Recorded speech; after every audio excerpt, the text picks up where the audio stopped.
Welcome to the Talking Toughness series of podcasts, where we examine the mental toughness concept with guests from a wide range of sectors, illustrating that our mental approach to what happens to us and around us matters for all of us. Our guests come from the worlds of business and public service, education, social mobility, sport and health. They all share their experiences and their observations about the factors that have enabled them to survive and to thrive on their journey through life. Many guests have gone further and incorporated the concept into what they do as coaches, trainers, managers and leaders, helping others to thrive in their turn. Their experiences are valuable to those of us who strive to do the same. Our guest today is Binod Shankar, someone who we have come to know very well over many years. Based in Dubai, Binod is well known across the Middle East as the founder of what is now known as Kaplan Genesis, the leading providers of training for chartered accountants in the region. Now, Binod is a regular TV pundit on financial and economic affairs and is a passionate advocate of proactive strategies for success in life and in work. Now, Binod has turned his attention to becoming a successful coach for aspiring chartered accountants and business leaders. Since training in the use of the mental toughness concept, he's also incorporated that into much of his work. Now, what makes this podcast really interesting is that Binod is one of the most thoughtful and inquisitive people we know, and he reflects on everything he comes across. Usefully, he's prepared to share those reflections with anyone who's prepared to listen to him, which is what makes these podcasts really valuable. He's always interesting. He's never dull. We welcome Binod to this discussion. Hi, Binod. Welcome. It's so good to see you. How are you? I'm good, Doug. We have been having chats off and on for the last quite a few years. But my pleasure is seeing Dr. John Perry. Not the brilliant Dr. John Perry. The brilliant Dr. John Perry, who is a good friend of mine. Thanks very much. You make me blush. Unfortunately, it's only audio and not video. The video would have captured the blush. I think we have to start with this, with Let's Get Real, the book that you've just published. And from what we see, it's selling like hotcakes all over the place. And I suppose there are two questions that we start with, Binod. Why the book? And why so much reference to the mental toughness concept? But let's start with why the book. So I think the journey started a decade ago when I was on search for a framework for high performance or special performance. And I was struggling to find a framework, and then, of course, stumbled into mental toughness and all those things. But why the book? I think from my interactions with myself and others, Doug, especially over the course of career that covered about 30 years, I found that most people have similar problems. We are not as unique as we like to think. I found that the issues that I struggled with, which are mostly behavioral, people management and self-management issues, were being faced by others of in the domain that I was in, irrespective of age or qualifications. And that is one part. Secondly, I used to post, and I still post regularly on LinkedIn, Doug, as you know. And some of those posts used to get a lot of traction. I used to wonder why. And then I went back, and the themes were about self-awareness and challenges and how do you get stuck in your career? How do you get unstuck in your career? Good workplaces, bad workplaces, and mindset. So I thought, maybe there's scope for a book in it. And I'd actually started writing a book about a decade ago on CFA, which was my bread and butter and jam for quite some time. I thought, rather than write a book about an exam or how to prepare for an exam, let me write a book about how to prepare for a career or how to prepare for leadership. It made more sense to me, especially at this stage and age of my life. I'm 54 now. I know I look much younger, but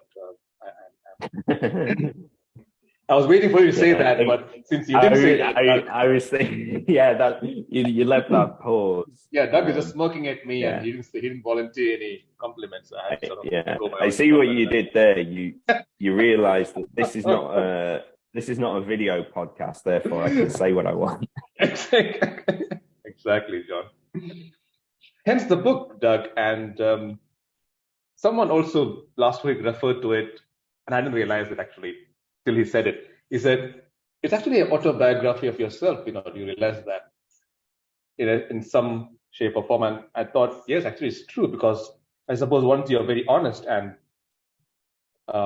open about things, it does tend to reflect your history and your personality in more ways than one.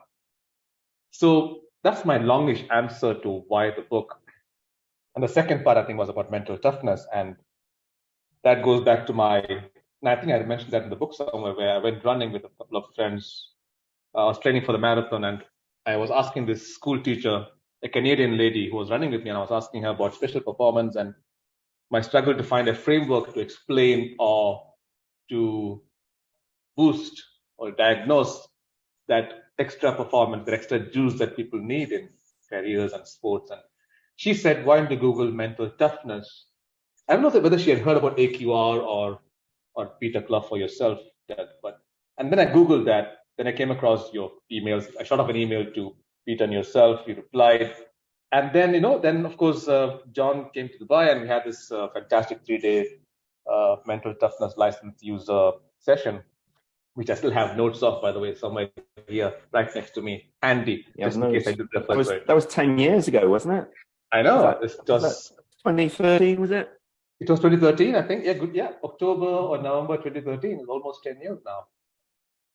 And so I think mental toughness to me, it's not the perfect all-encompassing framework. There's no such thing.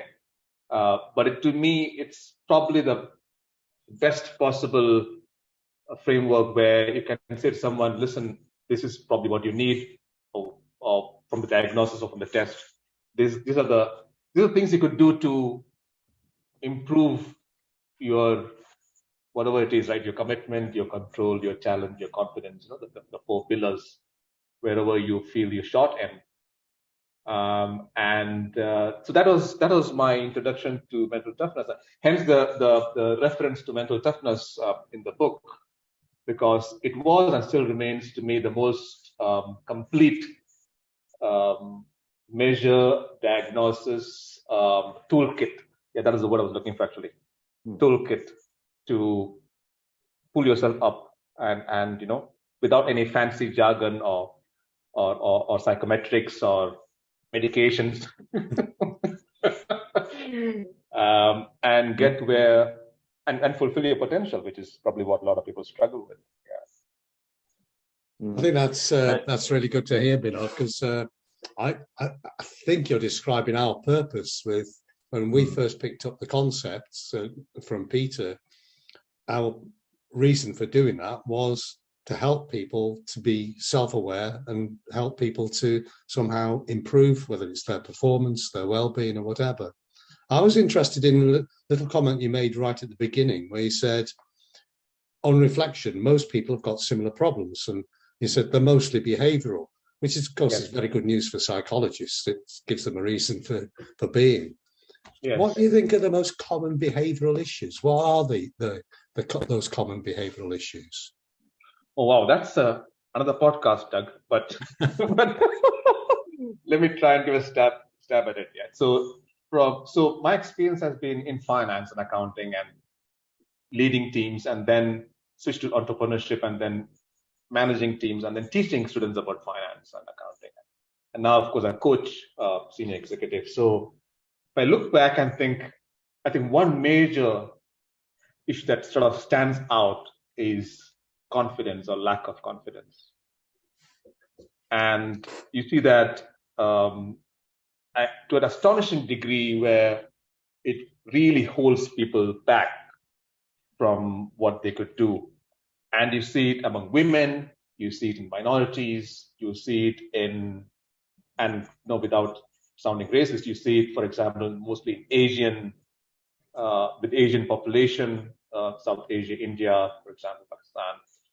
You see it. So you see this in, of course, in fresh graduates who are naive and not experienced enough. It's so widespread, and this lack of confidence is probably just a catch-all phrase that I'm using here. But it at least in the the Asian mindset or the Asian culture, this is also driven by the fear of what people think. That also manifests itself, I suppose, I would call it lack of confidence. And I remember speaking at to a big bunch of chartered accountants last year in Bahrain, and I put up this phrase. It's in Hindi. It's called "Log kya kahenge," which means, translation in English is "What will people think?" And I said, "Why does this happen to most of you?" And they all said one word. They all shouted one word: fear. Fear of being judged, fear of failure, fear of looking bad. It's just, and that probably is in some ways inextricably linked with confidence. Maybe I don't know that's the right term to use, or self-esteem or whatever, but that is what I see a lot of the time, whether it's coaching clients or young students studying for CFA.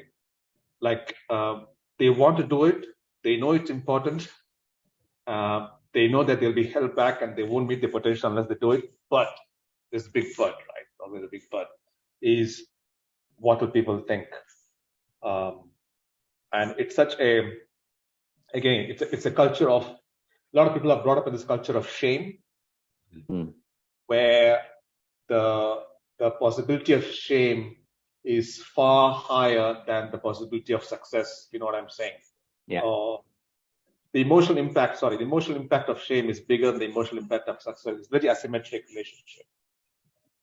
So that's my long answer, Doug. It's lack of confidence, and that's what separates the 99% from the 1% as well, I suppose.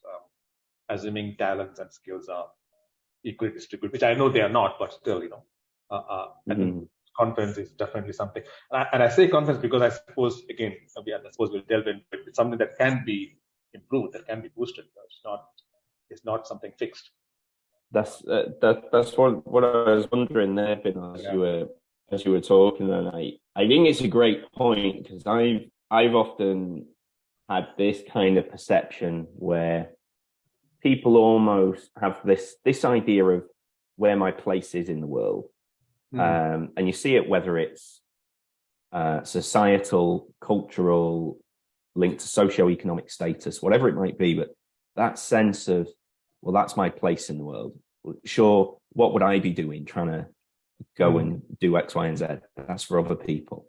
And it sounds quite similar there to what you described. And it's that, I think it's really nice to explain that asymmetric relationship between the shame of failure is much greater than the pride associated with the success, and that's what kind of puts people into that. So given that cultures kind of embed that way of thinking from such a young age, how do you try and break that down?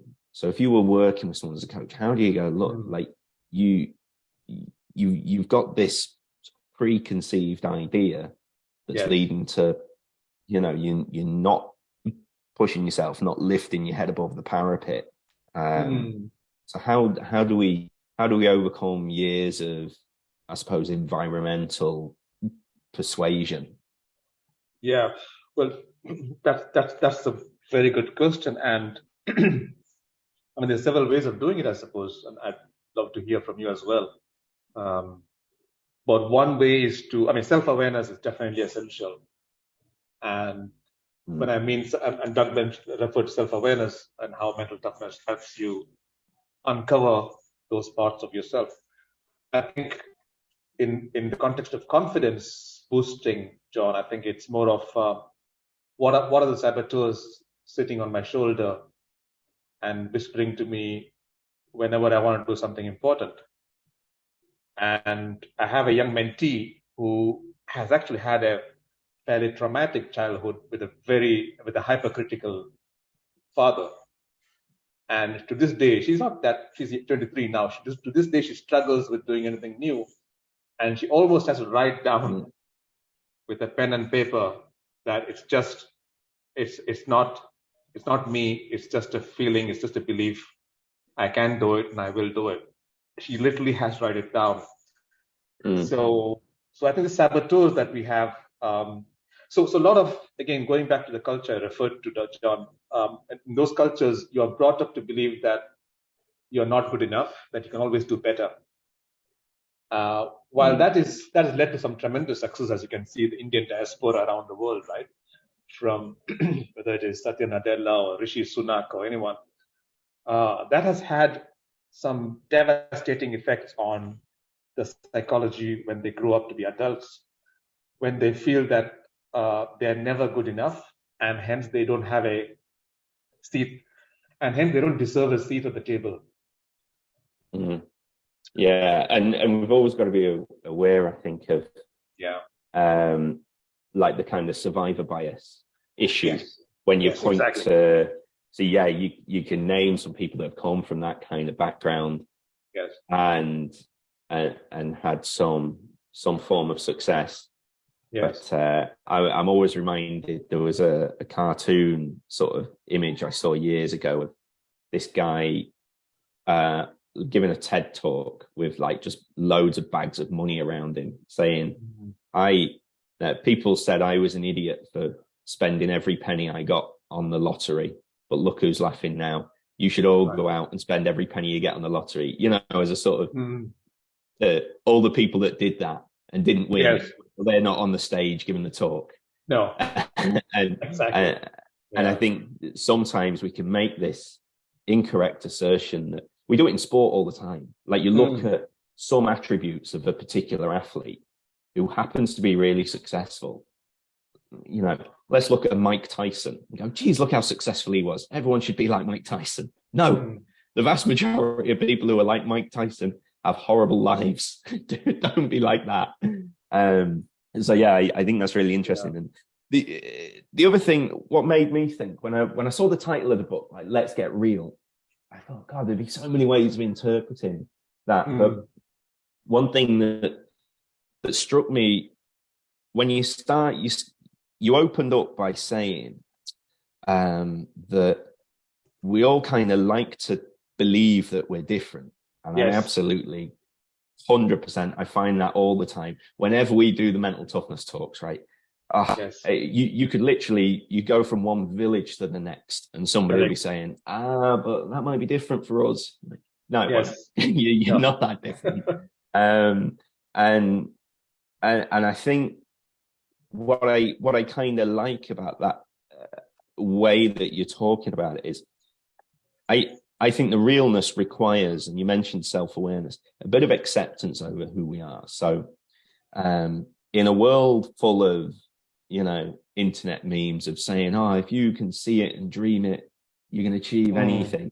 Like, we know that probably 50 to 60% of all the attributes of mental toughness are genetically informed. Like, and I love that sort of, it's still positive psychology. It's still really seeing how you can savor and flourish and thrive and do all those kind of things, but in this sort of more realistic way of, you're not going to become a completely different person. Let's look at what you've got and how we work with that. And is would that be kind of in keeping with this ethos you have of like getting real? Yeah, so it's interesting. I'm looking at my phone as we're speaking, and on 11th of June, someone asked me what my definition of being real was, and I made a few notes. So this is quite handy now. And there's a long list, but I'll just read out some of this. One was, always reflect on your experiences. Know what you're brilliant at and what you suck at. Seek discomfort, which will then lead to change. And know your values well and never deviate from these. So those are some of the elements, you know, admit your flaws and screw up sincerely and swiftly.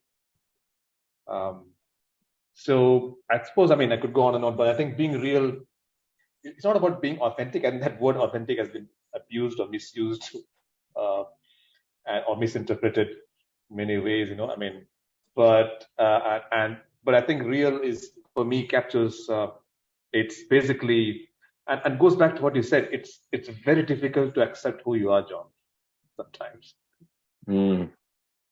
Especially when you get negative feedback and you know it's true, but you don't want to accept it, right? Knowing something and accepting something are two different things. If you can do that, that's being real. That's being real, and trying not to rely too much on external validation, because I think being real also, and I've had recent discussions with friends who are going through volatile times, and they seem to have an issue with being comfortable with themselves. They are never comfortable with themselves. They don't love themselves. I don't mean love themselves in a narcissistic, egoistic way, but just know what I'm saying. Just be comfortable in your own skin. That friend is quite. So I was having, just before I came, I was having a coffee chat with my old students, and he was telling me that I put a lot of my life on social media, and my life is very transparent. And my reply was, you had to be pretty confident to do that. And he said, yes, you're right, it's spot on. You have to admit that you screwed up and you have flaws, and and that's you. But that's okay. Yeah, it's quite stoic, really, isn't it? That sort of sense of, I suppose, recognition of yourself, and not necessarily. It's good to strive to be as good as you can be at stuff, but you never want to be striving to be someone else. Like a phrase. The phrase I often hear people say is around about this kind of like, once I manage to do X, Y, and Z, then I'll be happy. Yes. And you think that is that sense of, rather than just loving yourself for who you are now, accepting the flaws, the things you suck at, you're kind of going, right, this person's not satisfactory to me. So what I'm striving for is this non-real version of myself. And geez, how's that person ever going to move forward, being honest in their reflection and, thinking positively? And before I forget, you asked me how to boost confidence. And the second part, well, one answer was try and identify saboteurs, John, in your life, right? The people who are the second one, which I was thinking of when you were speaking, was just do it. And I've found many occasions when you have fear of something and you lack confidence in something, it's probably because you haven't done it, or you did it the wrong way, or the wrong guidance or the wrong framework. And then you realize when you do it properly, whether it's climbing a mountain or cycling or teaching or swimming or whatever, then you realize that, wow, it wasn't as tough as I thought it would be. And I'm actually enjoying the experience after some time when you become competent at it, right? And then once you become competent, confidence even goes, and then it becomes a virtuous cycle, right? So I always tell people, just do it, just start in a small way, whether it's a small LinkedIn post or, a short walk. You don't need to run a marathon to start your fitness journey. Just doing it actually helps. I mean, I assembled an IKEA table 2 weeks ago, and I never assembled an IKEA table in my life or anything in IKEA in my life. And I was dreading what would happen to me because I don't like to use tools, and I always thought I was, how do you say, I had two left thumbs or whatever they call them, right? And I was dreading it. I was wishing that, damn, I wish I had asked the IKEA guys to deliver and assemble the furniture. But it was done in less than an hour. And I was looking back and thinking, why was I so anxious and so cared about this whole thing? It was a simple IKEA. I mean, they had a manual which could be read by a 3-year-old, and it was so simple and clear. It was just a simple table. So I think we sort of psych ourselves out before every event. what we call the fear of failure, John, is more than the prospect of success. Yeah. In finance, we call it the loss aversion bias. It's really called loss aversion bias, where people will stick to this particular mindset rather than exploit opportunities. Yeah, 100%. Loss aversion would be, I know, like a lot of economic literature that sort of leads into the psych stuff talks about that too. And I think there's also an interesting link there with procrastination. I keep thinking eventually I'll do some study on linked to procrastination, because I know procrastination sort of it exaggerates the perspective of the task. So when you were required to do your bit of DIY, you pause and think, how am I going to do this? And because you've got 42 ways of kind of pushing through something, you're able to do that. If you didn't have any strategy in place there, you might actually put that off a day, and then a week, and then a couple of weeks, and in that time you kind of lose all perspective, because that tiny little weight on the back of your mind has multiplied over a period of time. So when you procrastinate, you just completely lose perspective on how hard this thing is.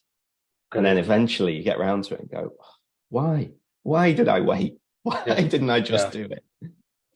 So I think it's great advice to kind of just do it. A sports brand should trademark it. I think it's because I often think that one of the biggest mistakes we make, one of the fallacies with motivation, is thinking that it's this sort of linear relationship between motivation and action. As if I reckon we've all done it at some point. You'll be sat somewhere doing nothing, and if someone said, "What are you doing?" Say, "I'm motivating myself to do this. I'm getting the motivation to do something." Whereas actually, if you just started performing the action, you would get some sort of hormone-based response initially to it, and then you have an appraisal of that response. And so that kind of just do it to me is this sense of you don't fall into the trap of seeing motivation as the driver of action.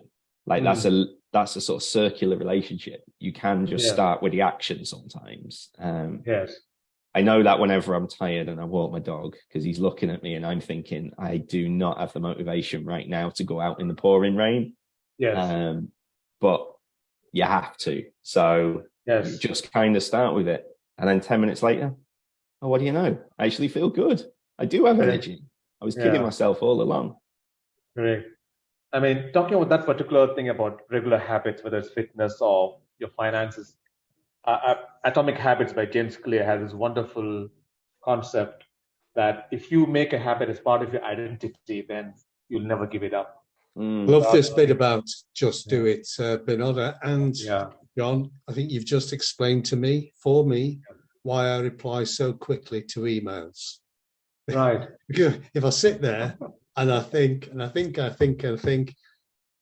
too long about an email, it just weighs on my mind. And I think the easiest thing to do is just reply.